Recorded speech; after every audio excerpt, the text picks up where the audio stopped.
Nagkakamali sila, hindi nila kilala kung gaano ako katatag, kung gaano kalalim ang aking nalalaman, at kung gaano ako kahandang ipaglaban ang katotohanan. Hindi ako basta-basta magpapahuli.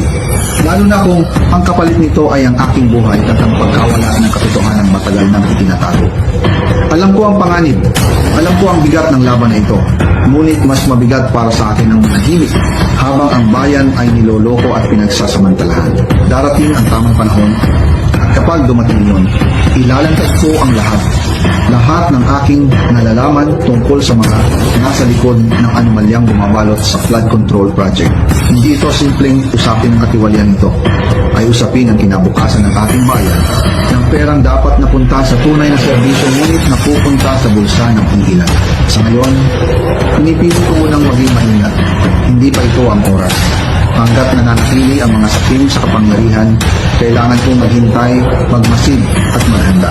Ngunit tandaan ninyo ito, kapag ako'y sinubukang patahimikin sa pamamagitan ng pagkakakulong o anumang paraan, hindi ako mag-iisa, hindi ako babagsak ng walang kasamang katotohanan.